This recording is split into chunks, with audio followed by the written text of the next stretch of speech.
ओम नमः शिवाय, हर हर महादेव, जय महाकाल। आप सबको पता है सावन का बहुत ही पवित्र महीना चल रहा है। मेरे देवादिदेव महादेव जी की कृपा आप सभी भक्तों पर यूं ही बनी रहे। आपकी सारी मनोकामना इस सावन के महीने में पूरी जरूर हो, यही मैं महादेव जी से प्रार्थना करता हूं। देखिए ध्यान से, अगर आप उपाय करते करते थक चुके हो, आपने काफी सारे उपाय कर लिए, व्रत कर लिए, आपकी कोई मनोकामना है जो पूरी हो ही नहीं रही है, महादेव जी आपकी सुन ही नहीं रहे हैं, तो छोटा सा उपाय करना होगा। 7 लौंग आपको शिवलिंग पर समर्पित करनी होगी, लेकिन समय का जरूर ध्यान रखना। आपको पूज्य गुरु जी की कथा से सुन करके और समझ करके पूरे उपाय को बड़े ही विस्तार से बताऊंगा, परंतु उससे पहले आप सबसे एक छोटी सी गुजारिश करूंगा कि जो लोग पहली बार आए हैं, चैनल को सब्सक्राइब जरूर करना और वीडियो को लाइक करके महादेव जी का कोई सा भी प्यारा नाम कमेंट बॉक्स में लिखना मत भूलिएगा, ठीक है ना। इस पूरे वीडियो के अंदर मैं आपको 3 महा उपाय ऐसे बताऊंगा जो कि आपके सारी मनोकामनाओं को तो पूरी करेगा ही करेगा, साथ ही साथ आपके जीवन में कभी कोई ऐसा समय आ जाए कि आपको किसी दूसरे के सामने रोना तक पड़ जाए या फिर हाथ फैलाना पड़ जाए, तो कभी जीवन में उसके सामने हाथ मत फैलाना। उस छोटे से उपाय को फटाफट से जाकर के करके आ जाना, मेरा बाबा आपके सारे रास्ते खोल देगा, ठीक है। तो ध्यान से सुनते जाना, समझते चले जाना। सबसे पहले बात कर लेते हैं पहले वाले उपाय की तरफ, ठीक है ना। देखिए पहला वाला उपाय किन लोगों के लिए है, सबसे पहले तो वो, अगर आपकी कोई मनोकामना है, कोई विश है जो पूरी नहीं हो रही है, तो इस वाले उपाय को जरूर करना। आपकी जो भी इच्छा होगी वो पूरी जरूर होगी, लेकिन इस वाले उपाय के लिए सबसे खास चीज क्या है, समय का आपको ध्यान रखना है ना। किस समय करना है, कब करना है, कैसे करना है, पूरा बताऊंगा, ध्यान से सुनना। आपको लेनी होगी काली मिर्च, ठीक है ना। कितनी काली मिर्च चाहिए, तो गुरुदेव ने बताया था कि आपको 5 काली मिर्च चाहिए जो खंडित ना हो, ठीक है। इसके बाद में गुरुदेव ने कहा कि आप जो है काले तिल लेना, लेकिन काले तिल की कोई संख्या उन्होंने नहीं बताई, उन्होंने सिर्फ काले तिल बोला, तो आप 1 चुटकी काले तिल ले लेना, ठीक है ना। और इसी के साथ में आपको गिन करके 7 लौंग लेनी है। कितनी लौंग लेनी है, 7 लौंग लेना, ठीक है ना। 7 का भी एक प्रमाण है जो कि लिंग पुराण, विष्णु पुराण और ब्रह्म वैवर्त पुराण के अंदर देखने के लिए मिलता है। ध्यान रखना, जो भी आप लौंग लोगे ना, वो आपके ये ऊपर का फूल भी होना चाहिए। जो मैं काला काला कर रहा हूं ना, ये वाला फूल भी होना चाहिए, खंडित नहीं होनी चाहिए। 3 चीजें ले ली, और एक ले लेना शुद्ध जल। अपने घर का जो सुबह सुबह ताजा जल आता है ना, वो वाला लिया करो आप हमेशा। भगवान जी के लिए अलग से, जैसे कि मैं पूजा करता हूं, तो एक जो है तांबे का कलश भगवान जी के सामने ही रखा हुआ है। जब भी डेली नल आते हैं या फिर पानी आता है, तो एकदम ताजा जल उसके अंदर भर दिया जाता है। ऐसे ही आप भी क्या करो, ताजा जल डेली भरा करो, ठीक है। और उसी के साथ ले लेना एक छोटा सा दीपक तैयार करना मिट्टी का। ध्यान रखना, इसके अंदर जो आप भरोगे वो भरोगे गौ माता का घी, और बत्ती लगाओगे गोल, ठीक है। देखिए मैं एक बार फिर से वापस सारी सामग्री बता देता हूं। 5 काली मिर्च है, चुटकी भर काले तिल है, और 7 लौंग है, 1 लोटा शुद्ध जल है, ठीक है, और 1 दीपक हो गया।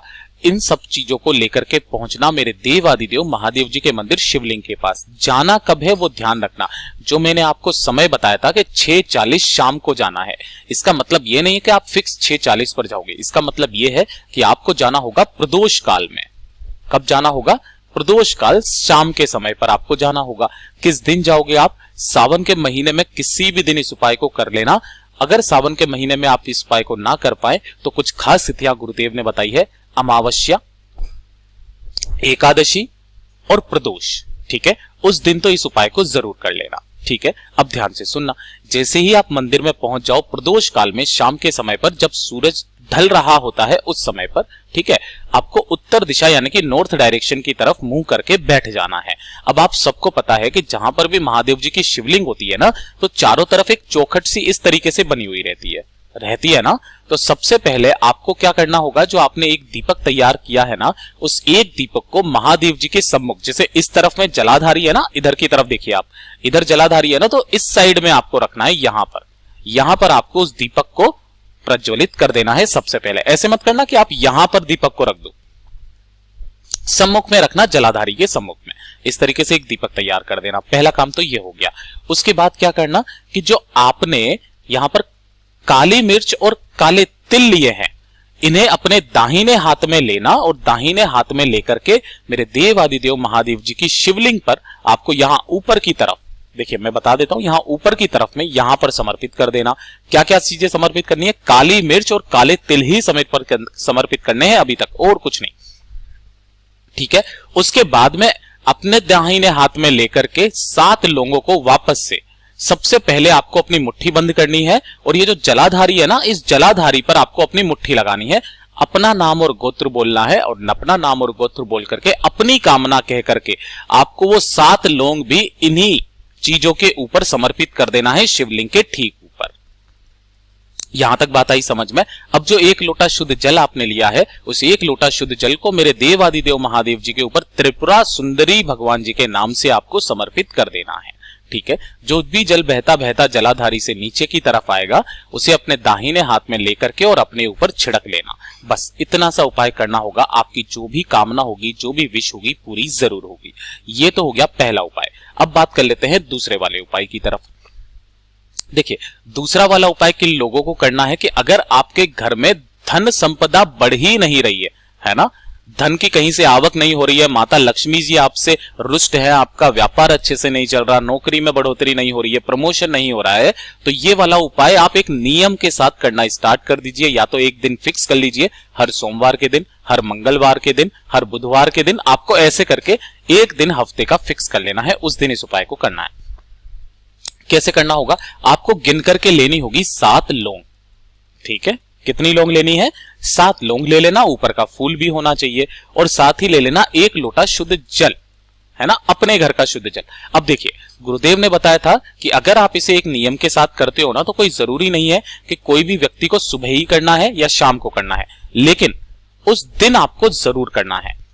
समय केवल 2 ही है, अगर सुबह करते हो तो सूर्योदय के 1 घंटे के अंदर करना, शाम को करते हो तो प्रदोष काल में करना, जो भी टाइम सुटेबल लगे आपको वो कर लेना। ठीक है, अब आपने जो 1 लोटा शुद्ध जल लिया है, इसी के अंदर आपको 7 लौंग डाल देनी है। ठीक है, और इसी के साथ इसमें 1 चुटकी आपको डालना होगा लाल चंदन। क्या डालना होगा, लाल चंदन डाल देना इसी लोटे के अंदर, और इस लोटे को लेकर के पहुंचना कहां पर, बेलपत्र के पेड़ के नीचे। बेलपत्र के पेड़ के नीचे जाकर के ओम नमः शिवाय, श्री शिवाय नमस्तुभ्यम का स्मरण करते हुए इस पूरे के पूरे 1 लोटे जल को यहां पर समर्पित कर देना, जो कि लौंग वाला जल होता है, लाल चंदन डाल करके। आप सबको पता है कि अगर आप इसे प्रदोष काल में करते हो तो प्रदोष काल के समय बेलपत्र के पेड़ के नीचे माता लक्ष्मी जी का वास होता है। और लिंग पुराण के अनुसार और विष्णु पुराण के अनुसार गुरुदेव ने बताया था कि कोई भी व्यक्ति अगर लाल चंदन और लौंग का जल बेलपत्र के पेड़ के नीचे प्रदोष काल में समर्पित कर देगा, तो हे लक्ष्मी, आप उनके साथ उनके घर में प्रवेश कर जाना, वहां पर यथास्तंभ रह लेना। ठीक है, तो ये वाला जो उपाय है आपके घर में धन संपदा वैभव को बढ़ाने के लिए सबसे अचूक उपाय है। अब बात करते हैं जिसके बारे में मैंने पहले आपको बताया था कि अगर आपके जीवन में कभी कोई ऐसा समय आ जाए जब आपको दूसरे व्यक्ति के सामने हाथ फैलाना पड़ जाए या उससे मदद मांगनी पड़ जाए, ऐसा कोई कठिन समय अगर आ जाए, तो उसी दिन से आपको ये छोटा सा उपाय करना स्टार्ट कर देना है। कभी किसी के सामने आपको हाथ फैलाने की जरूरत नहीं पड़ेगी, ना ही किसी के सामने रोने की जरूरत पड़ेगी। 1 लोटा शुद्ध जल लेना अपने घर का, ठीक है ना, और 1 दीपक तैयार करना आप गोल बत्ती का, गाय माता के घी का। ठीक है, ये 2 चीजें, और सबसे महत्वपूर्ण चीज वो है शमी की 1 पत्ती, जो मैंने गोले में बनाई है ना, यह है 1 शमी की पत्ती। ध्यान रखना, शमी की पत्ती और मंदार का पुष्प, ये 2 ऐसी चीजें हैं जिन्हें वरदान प्राप्त है कि अगर गलती से भी कोई व्यक्ति शिवलिंग पर समर्पित कर देगा तो उसकी झोली कभी खाली नहीं जाएगी। मेरे देवादिदेव महादेव जी का आशीर्वाद सदैव बना रहेगा, उसे 1000 अश्वमेध यज्ञ का जो वर है वो प्रदान होगा, पुण्य प्राप्त होगा। ये चीज ध्यान रखना। तो आपको 1 शमी पत्र ले लेना है, हैंड टू हैंड पहुंच जाना मेरे देवादिदेव महादेव जी के मंदिर शिवलिंग के पास। सबसे पहले आपको करना क्या होगा, जो आपने 1 दीपक लिया है ना, महादेव जी के मंदिर जैसे ही आप जाओगे तो बाहर की तरफ चौखट पड़ेगी, तो चौखट पर दाहिनी तरफ आपको 1 दीपक जो लेकर के आए हो उसे प्रज्वलित कर देना, और प्रज्वलित करने के पश्चात उत्तर दिशा यानी कि नॉर्थ डायरेक्शन की तरफ मुंह करके खड़े हो जाना। सबसे पहले 1 बेलपत्र मेरे देवादिदेव महादेव जी की शिवलिंग पर समर्पित कर देना, और उसी के ऊपर 1 लोटा शुद्ध जल समर्पित कर देना। ओम नमः शिवाय, श्री शिवाय नमस्तुभ्यम का स्मरण करना। स्मरण करने के पश्चात 2 मिनट यहाँ पर बैठना और अपना नाम और गोत्र बोल करके महादेव जी से जो भी आपकी कामना है, कोई बुरा समय अगर आपका आ चुका है, दूसरे के सामने हाथ फैलाने की जरूरत पड़ चुकी है, तो आप एक बार मेरे बाबा के सामने हाथ फैलाना, वो सारी खुशियां आपकी झोली में भर देगा। पूज्य गुरु जी का ये वाला उपाय बहुत ही खास और अचूके जरूर कीजिएगा। और साथ ही साथ ये तीनों उपाय बहुत ही अचूके, किसी भी दिन आप इस उपाय को कर सकते हो जैसे मैंने आपको बताया है। लेकिन ध्यान रखना, इन्हें चाहो तो आप लिख लेना, जीवन में कभी भी जरूरत पड़ सकती है। वीडियो पसंद आया हो तो लाइक जरूर करना, साथ ही साथ चैनल को सब्सक्राइब जरूर कीजिएगा।